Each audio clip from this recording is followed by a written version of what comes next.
I always find it funny when I go to the mechanic. I take the car in because it's making some kind of noise or something, and they take it back and they put it up on the lift, and I'm sitting there in the waiting room catching up on my car and driver reading or my field and stream reading, and then the guy comes in, of course, and says, "Mr. Tate, I have a few things to show you." It's always a few things, and he invites me to go out into the garage with him, and he put the cars up on the lift, and I'm flattered that he brought me out there to show me stuff.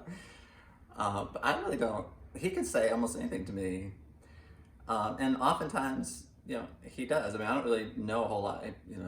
Mr. Tate, it appears, you have a caliper on your carburetor that's causing the sway bar on your axis to rust out your rocker panel, and you're gonna have to get that taken care of. And I always ask two questions.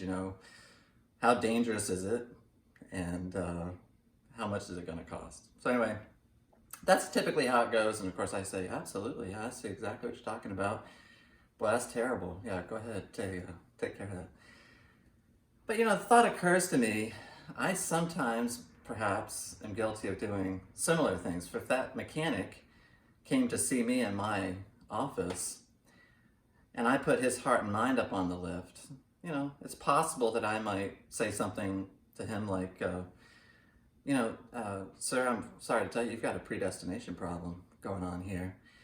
Your depravity has totally violated the Adamic, Abrahamic, Mosaic, and Davidic covenants, and you're pretty well smoked. And unless you get some propitiation for that superlapsarian problem you've got going on there, it's looking pretty grim."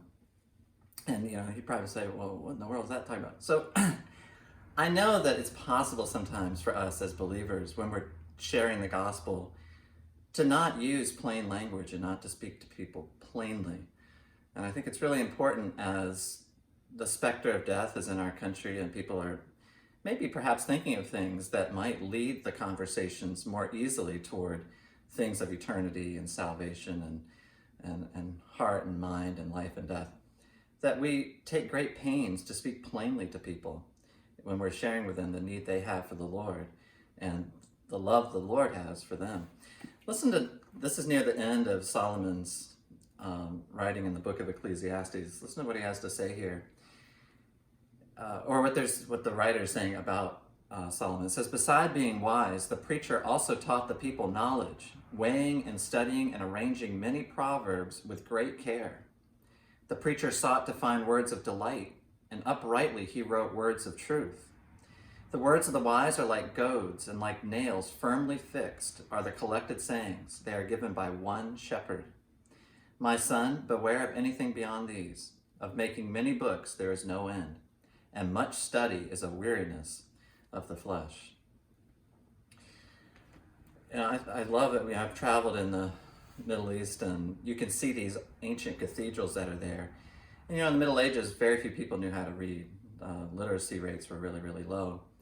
And a lot of people back then were able to come to a saving knowledge in Jesus Christ purely by looking at the stained glass windows in these buildings. That the stories that were told through these images in stained glass, and the progression of the stories as they moved around the cathedral, could adequately communicate to them the gospel of Jesus Christ. Now listen, if a stained glass window can communicate the gospel, so can you, and so can I, any of us can.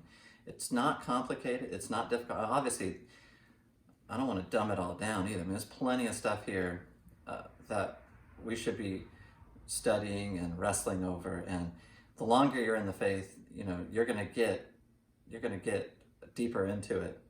But there's no need, when we're sharing with people about God's love for them and the threat that they're under because of their sin, to get lost in the weeds on all that stuff, but rather to really be able to share with them the simple faith that we have and that the Bible communicates. And it's sufficient to see them come to salvation. So this is a wonderful and a big and an important evangelistic opportunity that we have right now. And so this is just a simple encouragement today, when we're putting people's hearts and minds up on the lift, not to impress them with church speak and with things that they can't possibly comprehend in language that doesn't make any sense, but to use the ministry of the Holy Spirit to communicate as best we can the simple truth of the gospel. God bless you. Love you. Praying for all of us as we have these opportunities that we make the most of them. Have a great night.